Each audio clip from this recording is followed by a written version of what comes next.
Esta noche, lo que van a escuchar no es una simple recopilación de anécdotas.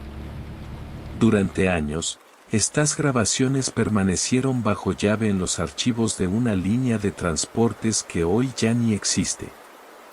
Los jefes de seguridad temían que, de hacerse públicas, nadie volvería a subirse a un autobús de madrugada. Yo mismo dudé en narrarlas. Pero el silencio pesa más que el miedo. ¿Y los muertos?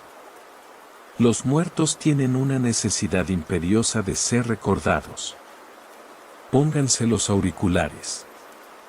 Aseguren las puertas. Y prepárense para este viaje sin retorno. Historia 1. El equipaje del más allá. Buenas noches. Me llamo Julián.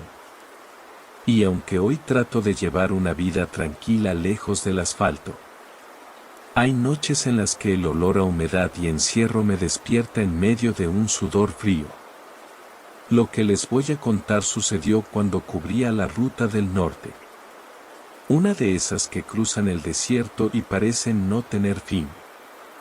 Yo manejaba un autobús de lujo. De esos que llevan 2 pisos y prometen comodidad. Pero en la carretera, la comodidad es un concepto frágil. Era un viaje de esos que llamamos pesados. De los que salen cuando el sol se oculta y terminan cuando la luz del amanecer apenas empieza a herir los ojos. La rutina era mi única compañera. El rugido del motor. El siseo de los frenos de aire. Y el silencio sepulcral de los pasajeros que, tras un par de horas, se convertían en bultos sin rostro bajo las mantas. Ese día, el ambiente se sentía cargado. Había una lluvia persistente. Una de esas lloviznas que no limpian el parabrisas, sino que crean una capa de grasa y misterio sobre el vidrio. Mi ayudante, un muchacho joven al que llamaremos Beto, venía más callado que de costumbre. A rato se quedaba mirando hacia la bodega por el monitor de las cámaras, como si buscara algo que no terminaba de aparecer. Llegamos a la terminal de destino a las 6 de la mañana. El cielo tenía un color ceniza. Un gris enfermo que anunciaba un día pesado. Abrí las puertas. Encendí las luces interiores. Y vi cómo las sombras de los pasajeros cobraban vida. Se bajaban con esa prisa mecánica de quien quiere huir de un encierro. Caras largas. Ojos rojos. El mal humor típico de la madrugada. Beto bajó a la zona de equipaje. Yo me quedé arriba, revisando que no hubiera celulares olvidados o basura entre los asientos. Una señora se me acercó histérica, jurando que le habían robado su bolso. Búsquelo bien, jefa, le dije. 2 minutos después, lo encontró colgado de su propio hombro. Un clásico de la fatiga. Sonreí para mis adentros, pensando que ese sería el mayor incidente del día. Qué equivocado estaba. Cuando el último pasajero se perdió en el hormiguero de la terminal, escuché el grito de Beto desde abajo. Jefe, venga a ver esto. Bajé los escalones lentamente, sintiendo un frío inusual que subía desde los pies. En el fondo de la bodega, solitaria, estaba una maleta. Era de un material rígido, de un color gris metálico que parecía absorber la poca luz de la terminal. No tenía etiquetas. No tenía el código de barras de la empresa. No tenía un miserable listón de color para que el dueño la reconociera. Nada. Solo estaba ahí, emanando un olor. Un olor que hasta hoy me persigue. Era el aroma de un closet que no se ha abierto en décadas. Una mezcla de naftalina, polvo y algo más. Algo que me recordó a las flores secas de un panteón. ¿De quién es esta madre?, pregunté. Beto se encogió de hombros. Nadie la reclamó. Revisé a los que faltaban por taxi y nadie la reconoció. Fuimos con el guardia de turno. Un tipo viejo que ya lo había visto todo. Llévenla a objetos perdidos, nos dijo con desdén. Pero Beto, que siempre ha sido un desconfiado por naturaleza, me detuvo. Jefe, esto pesa raro. Y huele a muerto. Llevamos la maleta a la oficina de resguardo. El encargado, un hombre con cara de pocos amigos, nos pidió llenar el formato. Pero al revisar el manifiesto de carga, se nos erizó la piel. No había registro de ninguna maleta gris. Contamos las mochilas, las cajas de cartón de los paisanos, las maletas de tela. Todo cuadraba con los pasajeros que habían bajado. Excepto esa. Ábranla, sugirió el guardia. A lo mejor trae una identificación dentro. Sé que va contra el reglamento. Pero la curiosidad en la madrugada es una fuerza peligrosa. El encargado sacó un juego de llaves maestras. Y con un clic, que sonó como un disparo en el silencio de la oficina, los cerrojos cedieron. Al abrirla, lo primero que vimos fue ropa. Ropa perfectamente doblada. Pero de una época que ya no nos pertenecía. Camisas de cuello largo. Pantalones de una tela gruesa y áspera. Un suéter de lana que parecía haber sido tejido a mano hace 50 años. Todo estaba impecable. Pero el color estaba deslavado. Como si el tiempo se hubiera comido el pigmento.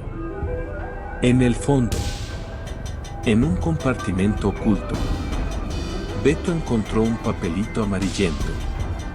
Era un boleto de nuestra propia línea. Lo miré de cerca y sentí que la sangre se me congelaba en las venas. El papel estaba quebradizo. La tinta de la impresora de matriz de puntos casi borrada. Pero la fecha era clara. 11 de marzo de 1976. Esto es una broma, dije con la voz quebrada. Nadie guarda un boleto de hace 50 años en una maleta que acaba de viajar hoy. El encargado de la terminal se puso pálido. Se sentó frente a su computadora y empezó a teclear con dedos temblorosos. Accedió a los archivos históricos. Esos que están digitalizados pero que nadie consulta nunca. Pasaron minutos de un silencio insoportable. Solo se escuchaba el ventilador de la computadora y nuestra respiración agitada. De pronto, el hombre se detuvo. Nos miró con unos ojos llenos de una verdad que no queríamos escuchar. Muchachos, esta maleta perteneció a una corrida que nunca llegó a su destino. Nos explicó que, en marzo del 1976, el autobús 402 había sufrido un accidente devastador en la zona de las Cuestas de la Muerte. Un choque frontal. Una caída al barranco. No hubo sobrevivientes. El apellido que aparecía en el boleto, Cárdenas, estaba en la lista de los fallecidos cuyos cuerpos nunca fueron plenamente identificados, ni sus pertenencias recuperadas. ¿Cómo carajos llegó eso a la bodega de mi camión hoy? Pregunté sintiendo que el mundo se desmoronaba bajo mis pies. Nadie respondió. Dejamos la maleta ahí. bajo llave. Y nos fuimos a descansar. O al menos a intentarlo. Pero la historia no terminó ahí. Pasó un mes. Y el olvido empezó a hacer su trabajo. Hasta que nos tocó cubrir la misma ruta. El mismo horario. La misma oscuridad. Llegamos a la terminal. Eran las 5:50 de la mañana. Beto bajó a abrir la bodega mientras yo terminaba de llenar el libro de bitácora. De pronto, escuché un jadeo. Un sonido de puro terror que venía de la parte baja. Bajé corriendo. Beto estaba petrificado, apuntando con su linterna hacia el fondo de la bodega. Justo en el rincón izquierdo, donde semanas atrás habíamos encontrado la maleta gris. ¿Hay alguien ahí? Jefe, susurró con lágrimas en los ojos. Yo me asomé. Y lo vi. En la penumbra, donde la luz de la terminal no llegaba. Había una silueta. Un hombre estaba en cuclillas. Agachado. Dándonos la espalda. Llevaba una camisa clara. De un tono hueso que parecía brillar con luz propia. Estaba abrazando algo. Protegiendo un bulto invisible contra su pecho. El olor. Ese maldito olor a humedad y naftalina inundó mis pulmones. Era tan fuerte que me daban ganas de vomitar. Oiga. ¿Quién es usted? Grité con el poco valor que me quedaba. Di un paso al frente y encendí la luz principal de la bodega. La luz inundó cada rincón.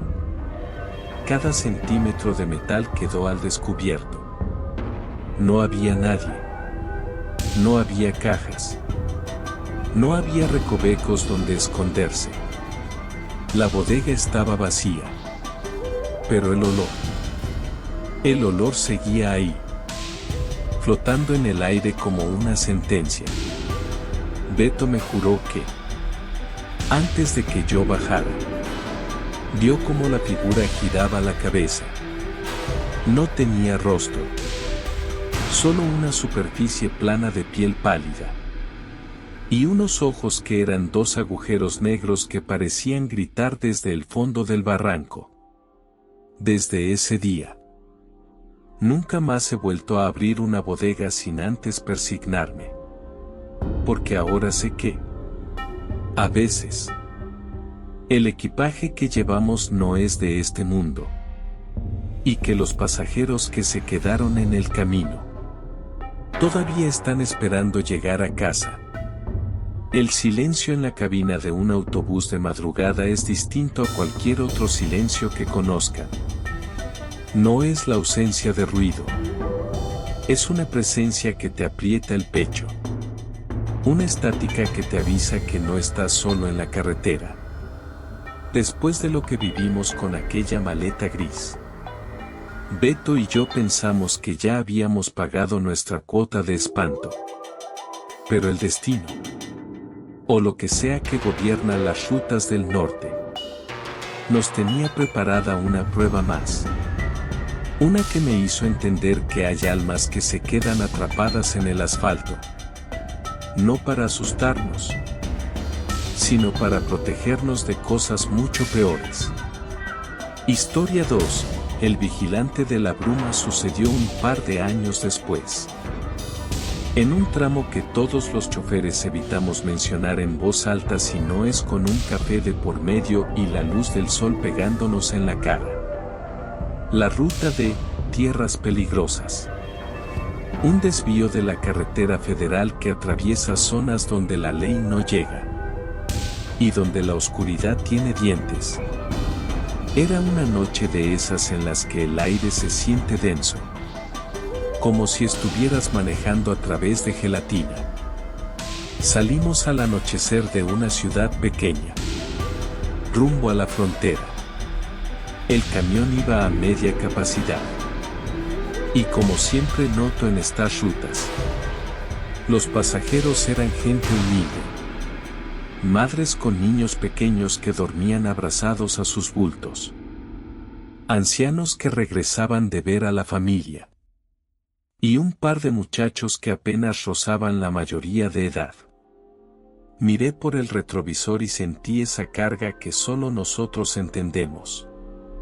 40 vidas que dependen de mis reflejos. De mis ojos.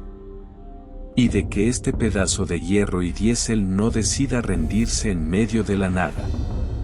Porque en el norte, quedarse varado no es solo un problema mecánico. Es una sentencia de muerte. Todos hemos oído las historias de las camionetas blancas que aparecen de la nada. De los hombres con el rostro cubierto que no vienen a pedir ayuda, sino a llevarse lo que no es suyo.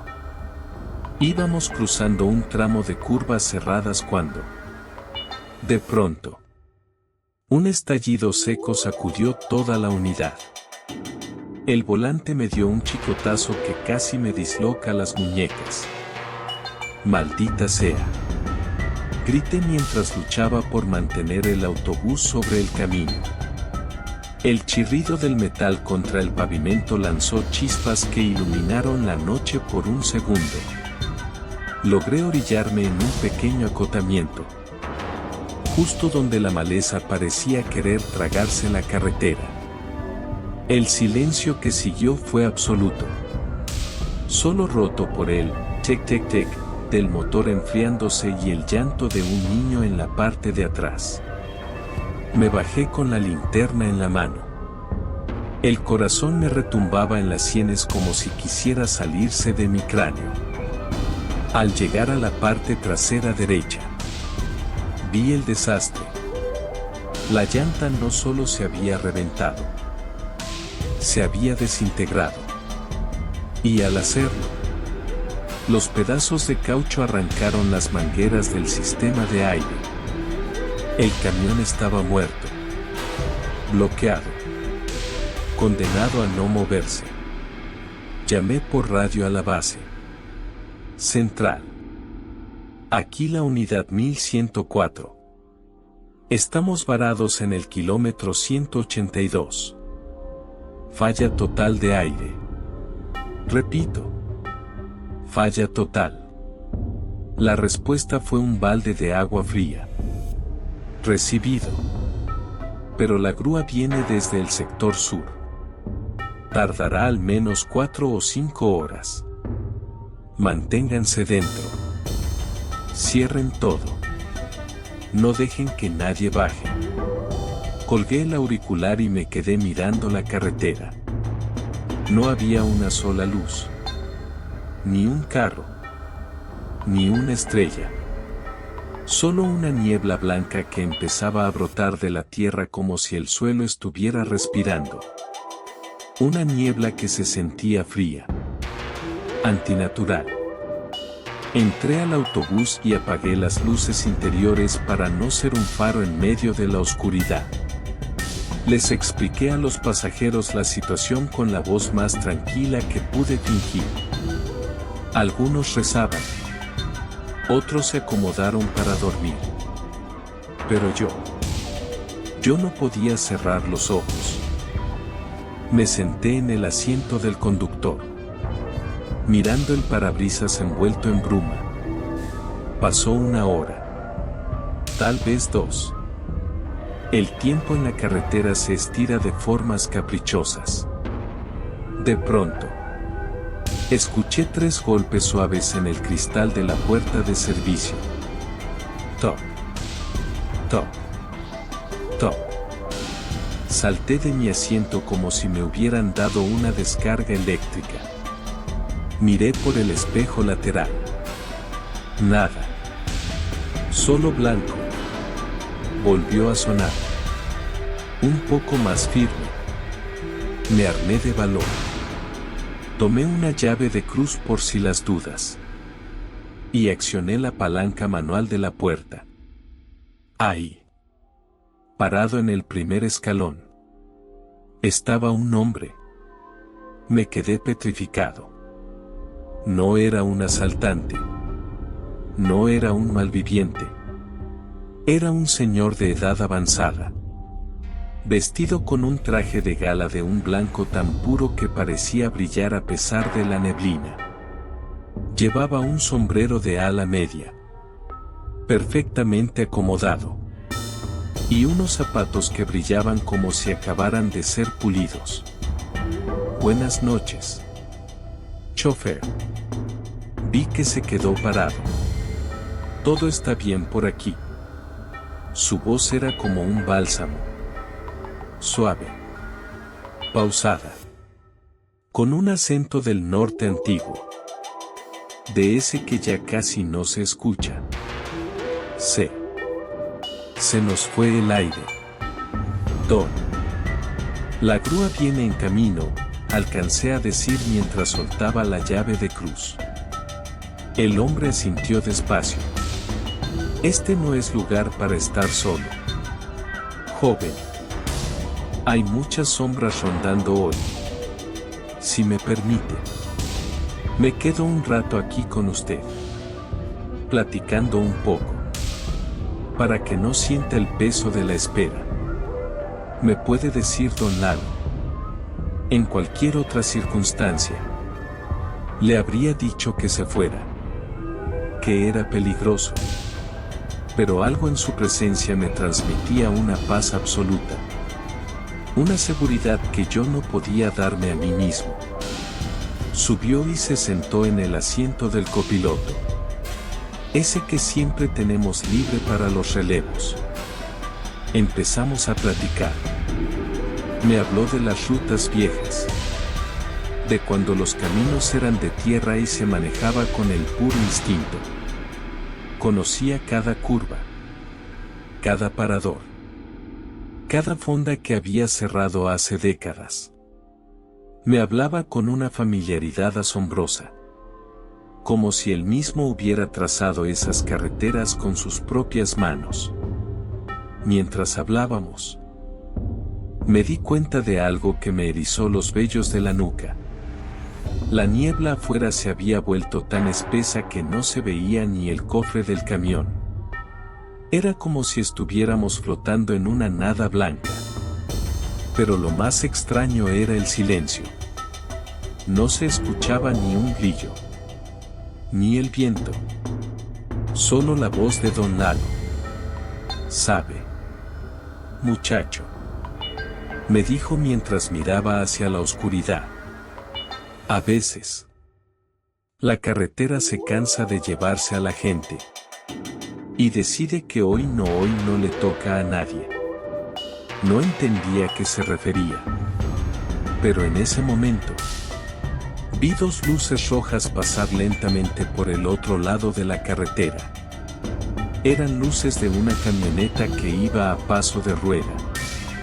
Sin ruido de motor. Sin luces delanteras. Solo sombras moviéndose entre la bruma. Sentí un terror que me paralizó la lengua. Sabía que si esos hombres nos veían, se acabó todo. Pero don Lalo ni siquiera se inmutó. Se quedó mirando fijamente hacia la ventana.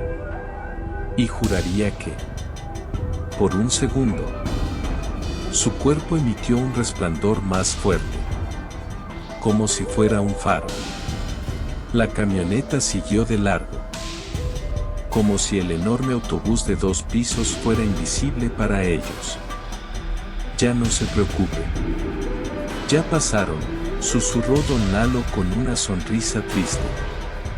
Pasamos el resto de la madrugada hablando de cosas sencillas. De la familia. De la comida de los ranchos. De lo cansado que es vivir de noche. Por primera vez en años. Me sentí escuchado. Comprendido por alguien que sabía exactamente lo que es llevar el peso de la responsabilidad sobre los hombros. Cuando el cielo empezó a tomar ese tono azul oscuro que precede al alba, don Lalo se puso de pie. Ya casi es hora de que lleguen por usted. Hasta aquí le hago compañía. De aquí en adelante, ya no la necesita. Quédese. Don. Llegue con nosotros a la ciudad. Le invito a un desayuno como Dios manda, le dije con sinceridad. Pero él negó con la cabeza mientras se acomodaba el sombrero. Mi camino es por otro lado, donde la carretera nunca termina. Bajó los escalones con una agilidad impropia de su edad. Lo vi caminar hacia la neblina. Sus pasos no hacían ruido sobre el asfalto. Ni siquiera dejaba huellas en el polvo del acotamiento. La bruma lo envolvió como un abrazo. Y en menos de 3 pasos, simplemente dejó de estar ahí. 10 minutos después, la grúa llegó. El operador se bajó echando maldiciones por el clima. ¡Qué suerte tuviste, chofer! En esta zona han estado levantando camiones toda la semana. No viste a nadie raro. Solo a un señor. Don Lalo. Se acaba de ir caminando por allá, le señalé. El gruero me miró como si me hubiera vuelto loco. Caminando. Muchacho. No hay un solo rancho a 20 kilómetros a la redonda. Y yo vengo de allá y no pasé a nadie en la recta. Estás alucinando por el cansancio. No le insistí. Pero cuando llegamos a la terminal y bajé a los pasajeros, un muchacho joven que venía en el asiento justo detrás del mío se me acercó. Estaba pálido, temblando. Jefe, me dijo con voz baja. ¿Con quién estaba hablando usted toda la noche? Con un señor de blanco. ¿Lo viste? Le pregunté esperanzado. El muchacho negó con la cabeza y se persignó. No. Yo no vi a nadie sentado ahí. Pero escuchaba las dos voces. La suya y la de él. Y cada vez que la otra voz hablaba, el autobús se llenaba de un olor a rosas. Un olor que me hizo sentir que, por primera vez en mi vida, estaba a salvo. Desde esa noche, cada vez que cruzo el kilómetro 182, bajo la velocidad, toco la bocina 2 veces y susurro un gracias.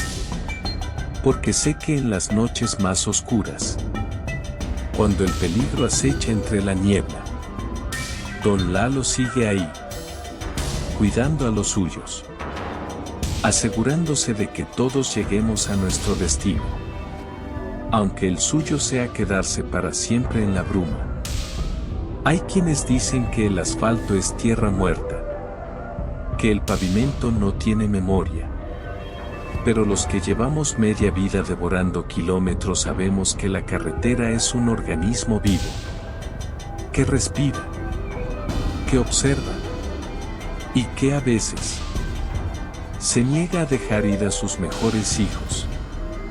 Después de Don Lalo y la maleta gris, llegué a pensar que ya no me quedaban sorpresas. Hasta que la ruta me recordó que las promesas entre camioneros se cumplen.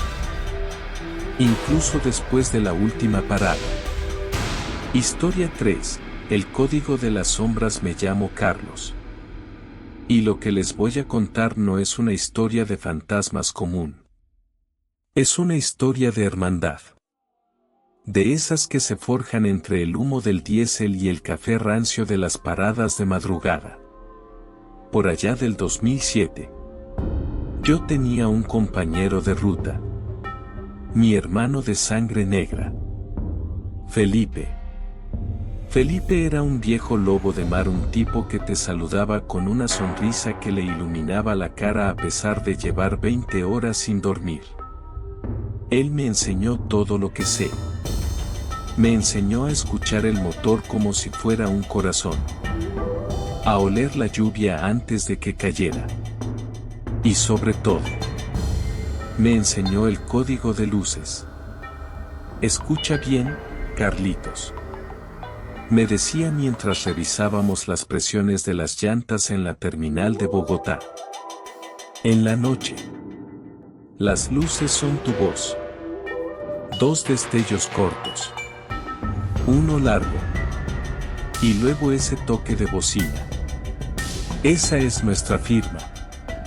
Si ves eso en la carretera, soy yo diciéndote que todo está bien. Que la ruta es nuestra. Y así fue durante años. Cruzarnos en la vía era el punto más alto de mi jornada. Ver sus luces a lo lejos. Responderle con el mismo ritmo. Era saber que no estaba solo en ese desierto de brea. Pero la carretera es celosa. Y en una curva traicionera. Bajo una lluvia que no dejaba ver ni el cofre. El autobús de Felipe se fue. Un error mecánico. Una mancha de aceite. No lo sé.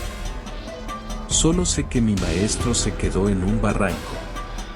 Y con él, se llevó el brillo de nuestras madrugadas. El gremio guardó luto. Pero el transporte no se detiene. Las corridas tienen que salir. Y yo tuve que aprender a manejar en un silencio que me calaba hasta los huesos. Meses después, me tocó una corrida nocturna hacia Barranquilla. Una de esas noches donde la luna parece una moneda de plata vieja. Yo venía cansado, con el alma pesada, extrañando esa señal que ya no llegaría.